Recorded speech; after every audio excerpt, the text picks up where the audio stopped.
tujuan, karena niat yang tulus itu tadi. Kita bisa bayangkan, almarhum Mas Edi Sunoto itu punya motor A100 itu yang mimpi, punya PLN itu. Dia memang kerja di PLN. Kalau saya minjem, ya. Kalau almarhum Mas Imam Muslim itu pakai Yamaha Box itu yang mungkin itu tidak ada kata tidak melatih. Jadwalnya padat. Ya, karena waktu dulu kan memang jarang warga. Ya. Walaupun ada warga mungkin agak takut untuk keluar, ya. Maka zaman pelatihan itu pertama, Lampung ini hanya mengesahkan sekitar 18 orang itu tahun 89. Itu perwakilan dari Liwa, dari Tulang Bawang, dari Gunung Madu, ya. Jadi itu nggak pernah punya rasa lelah, ya. Itulah hebatnya orang Indonesia. Ibaratnya mereka tanpa pamrih berjuang untuk menegakkan daripada bendera PSHT itu, ya, agar tetap jaya, ya, selama-lamanya. Artinya nggak pernah rasa capek, ya. Biaya-biaya sendiri, kalau mau beli minyak sendiri, mau lapar ya makan sendiri, gitu. Saking capeknya, yaitu sekitar tahun 80 berapa ya, 87 kalau tidak salah, ya. Itu saksi hidup masih ada, Mas Sugeng itu, ya. Di dalam Sukoharjo itu ada jembatan, ya. Kalau mungkin sudah pernah melintas ke Sukoharjo, jadi motor itu bisa terbang jatuh ke kali, ke jembatan itu. Jatuhnya nggak kerasa, begitu mau naik ke atasnya rame-rame. Dulu almarhum Mas Ajis yang disebut tadi, Sukoharjo itu kan jauh, dan memang kami domisili di Bandar Lampung, ya. Termasuk Mas Sugeng itu di Bandar Lampung aja, saya juga di Bandar Lampung. Mas Abdul Aziz itu di Bandar Lampung. Nah, Sukoharjo itu warganya cuma almarhum Mas Imam Muslim itu. Ya. Kalau yang masih hidup sampai sekarang itu Mas Darsono Leso, ya, di Pringsewu itu termasuk perintis Lampung. Kemudian sudah mengesahkan sekali, akhirnya di Bandar Lampung ini kita tegakkan juga pada tahun 87. Ya, saya ngelatih di Bandar Lampung 87, tepatnya di daerah Blora.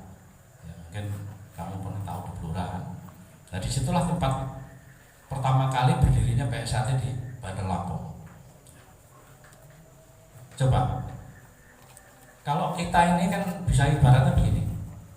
Pada saat kita mendirikan PSHT di Bandar Lampung, kita ini door to door, dari rumah ke rumah itu kita masuk satu rumah ke rumah yang lainnya, ya.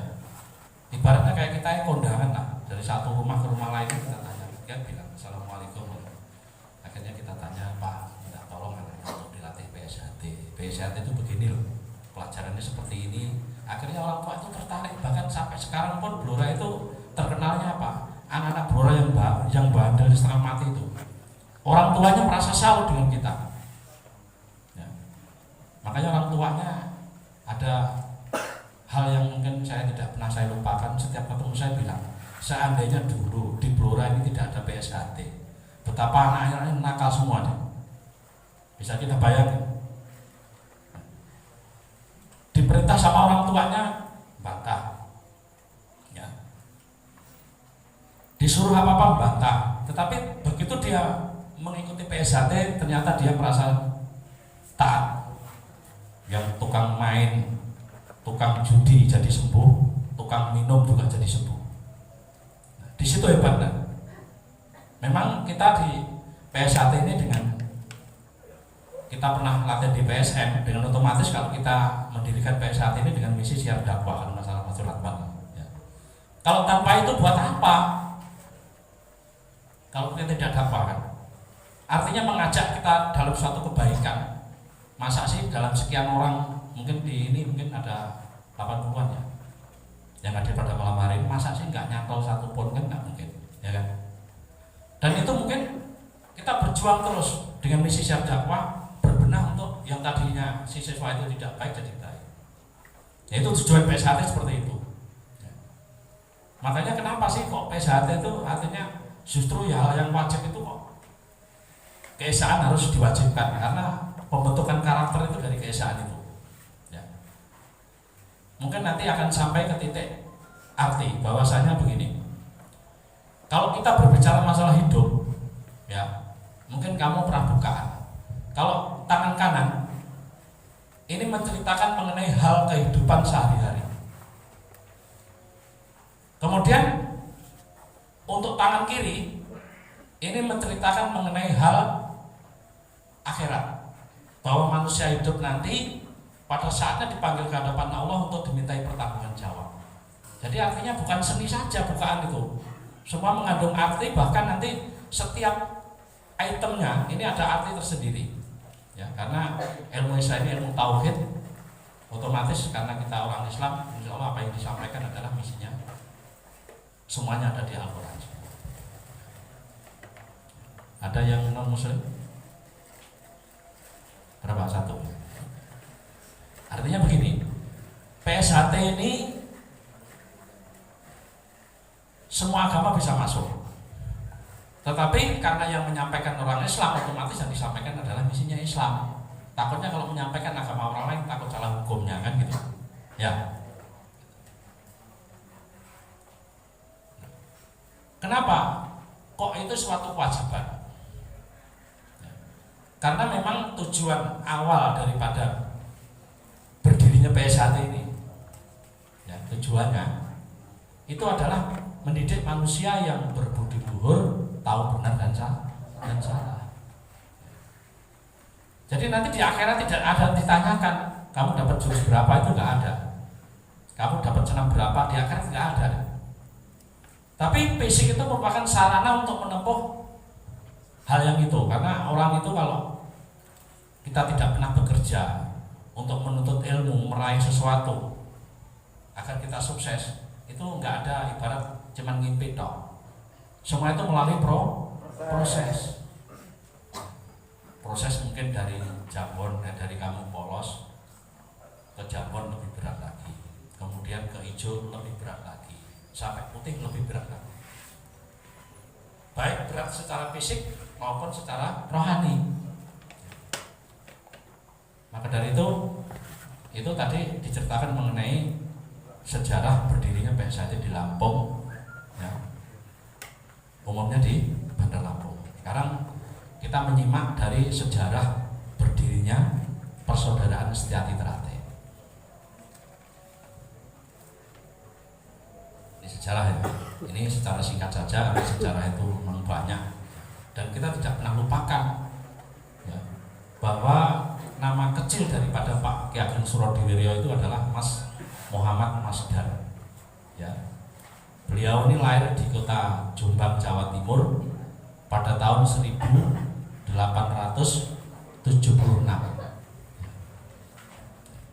Itu adalah pendiri Setia-Hati. Ya. Kita tidak pernah melupakan itu karena adanya Pak Ki Ageng, Pak Arjo Utomo ini karena didikan Pak Surodiwiryo, jadi kita nggak boleh lupa.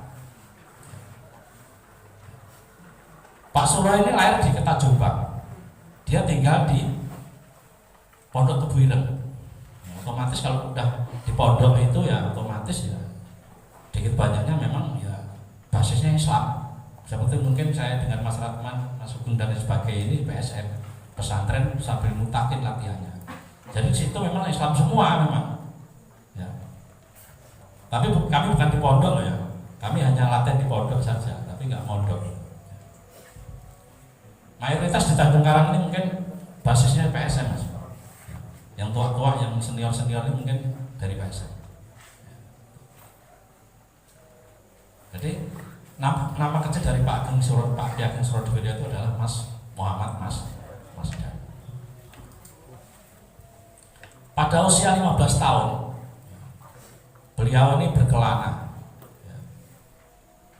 dari dia sampai ke Padang, kemudian sampai ke Bali, sampai pokoknya keliling Indonesia, keliling semua. Bahkan di luar negeri itu sampai ke Cina. Ya. Di negeri Cina itu ada namanya jurus Leong Kun. Leong Kun itu asli. Ya. Coba Leong Kun itu seperti apa? Nah, mungkin kamu ngerti jurusnya ya. Ini dari Cina ya.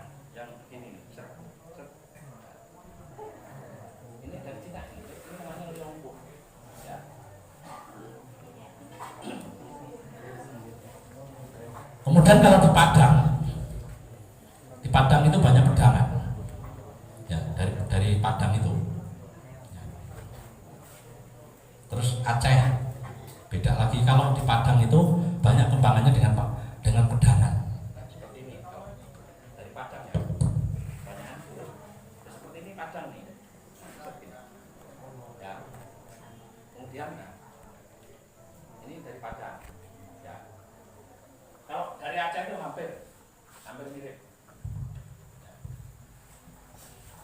Kemudian kalau dari Jawa Barat itu ada Cimande, ya.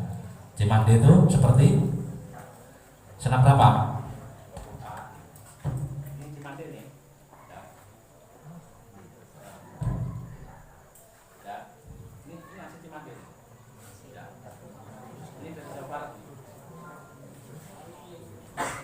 Artinya beliau mengumpulkan poin-poinnya itu. Akhirnya di Padang itu, ya, namanya kalau Padang itu, kalau dari Aceh itu siapa namanya?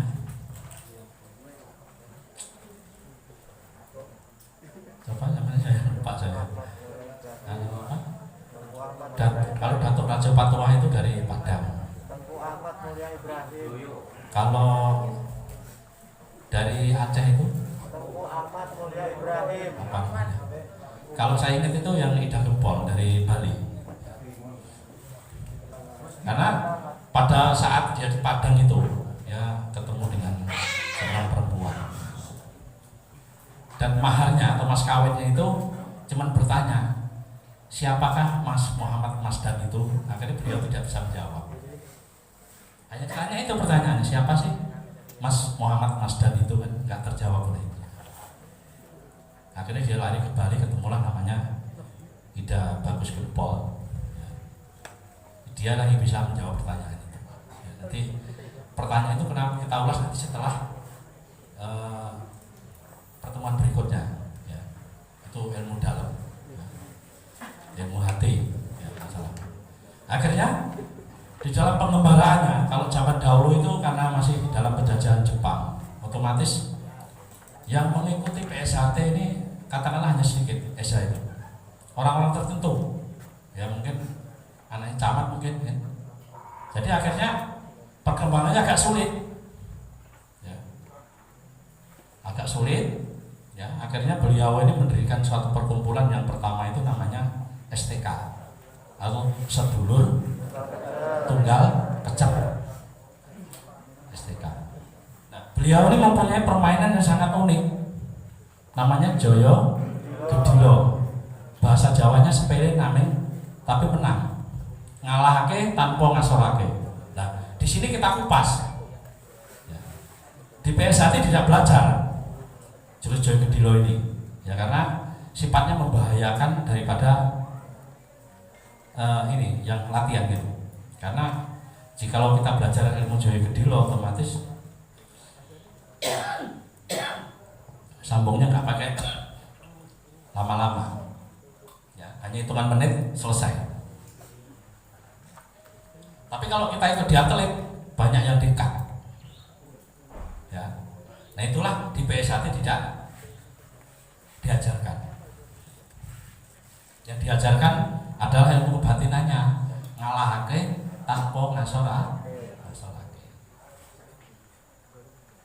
Ibaratnya begini, ya, di dalam tubuh manusia itu ada segumpal daging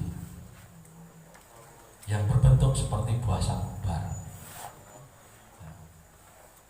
Apabila daging itu rusak, maka seluruh amalan yang dia kerjakan adalah rusak. Tetapi apabila daging itu baik, maka seluruh amalan perbuatan yang dikerjakan adalah baik. Yang dimaksud daging di sini adalah hati. Nah, hati ini adalah sumber segala-galanya. Kamu bisa swing, bisa nendang, bisa nyerkel itu karena atas perintah hati. Hati memerintahkan, direspon di otak, kemudian diteruskan dengan tendangan. Nah, kalau ilmunya Pak Suro, bahasanya ngalahke tanpa ngasorake. Kalau sudah hati dikuasai, maka seluruh apa yang kamu punya tidak ngerti sama sekali. Artinya kalau hati sudah terbidik, ya. Tapi kalau sekarang ini lambangnya beda, ya. Ada daun waru dipanah, katanya I love you. Padahal itu bukan itu, namanya panah asmara. Ketika manusia sudah kepanah namanya hatinya, maka seluruh apa yang ada di situ adalah total, tidak bereaksi apa-apa. Bisa nggak dipelajari Mas? Ya bisa, tapi caranya nggak semudah apa yang kita ini. Kalau mungkin ada pegawai PLN, listrik ini punya stok kontak. Ketika sekring dimatiin, maka stok kontak mati semua. Ya nggak? Nah, sama juga manusia kalau sudah hatinya terbidik. Ya, kalau zaman saya dulu di PSN dipraktikkan sama pelatihnya. Ya. Ketika mas pelatih itu nempelin kepala saya gitu, dia bilang jurus 2 nggak bisa deh, cuman pelongo gitu. Mungkin saya pernah praktek seperti itu dengan Mas Imam Parmujo dari mas saya, ya, mungkin mas teman tahu. Itu hebatnya orang PSN. Itulah yang dipakai Joy Gedilo itu, sepele tapi menang, ngalahke tanpa ngasorake. Nah kita yang mudah-mudahan bisa apa enggak? Asal niat kamu tulus, yakin, percaya dengan adanya Allah, semua itu apa sih yang enggak bisa? Ya, ya enggak? Makanya di Esa ini pelajarannya dan di utak-utak itu cuma Esa toh. Yang di utak-utak cuma hati. Karena ilmu Esa itu ilmu yang mempelajari tentang seluk-beluk hati. Makanya kemarin itu saya tanya, apa yang kamu tahu tentang ilmu Esa? Ternyata enggak ada yang bisa jawab. Melencengnya jauh.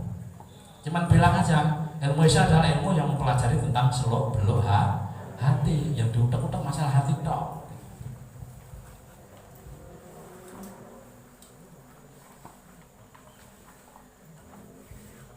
Ya nanti kalau ingin belajar ilmu Joy Gedilo itu, nanti kalau udah jadi warga boleh nanti. Tapi kalau masih muda, nyantolnya jarang. Dikasih materi ini besok lupa, dikasih materi ini besok lupa. Tinggal percaya atau tidak. Itu ya.